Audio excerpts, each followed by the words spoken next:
ოცნების დეპუტატი ნინო წილოსანი ამბობს, საქართველოს აბრალებენ, რომ სანქციებისგან თავის არიდების შავი ხვრელიაო. ამ კუთხით განსაკუთრებული მავნებელი არის სალომე ზურაბიშვილი, რომელიც მიზანმიმართულად სპეციალურად რომ არქივებს შემორჩეს, აკეთებს ფორმულირებას, რომ საქართველო რუსეთისკენ წავიდა, რომ საქართველო შავი ხვრელი გახდა სანქციებისთვის თავის არიდების, რომ საქართველო ის. აი ფაქტის მიერ მოპოვებული მტკიცებულებები და ჟურნალისტური გამოძიებები კი იმას აჩვენებს, რის იაღიარებაც წილოსანს არ უნდა. 2024 წლის თებერვალში გაჩვენეთ, რა სქემებით მარაგდება რუსული ბაზარი საქართველოსთან გასული ძვირადღირებული მანქანებით. უკრაინაში ომის დაწყების შემდეგ ჩვენი საზღვრები მწვანე დერეფნად იქცა ტრაილერებისა და სანქცირებული მძიმე ტექნიკისთვისაც.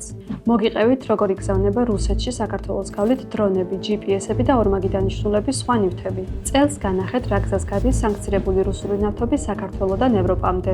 ბოლოს კი გიამბეთ, ვინდა როგორ ეზიდება რუსულ არყისხის ნედლეულს მოსკოვის, პეტერბურგისა თუ ნიჟნი-ნოვგოროდის საწარმოებიდან. შემდეგ კი ქართულ ეტიკეტს აკრავს და ევროპაში გააქვს. ამ გამოძიებების გამოქვეყნების შემდეგ პასუხისმგებელი პირები ან დუმან, ან დეზინფორმაციის გავრცელებაში გვდებენ ბრალს. ნაცვლად იმისა, რომ დოკუმენტებს გაეცნონ და შავი ხვრელების ამოვსებაზე იზრუნონ.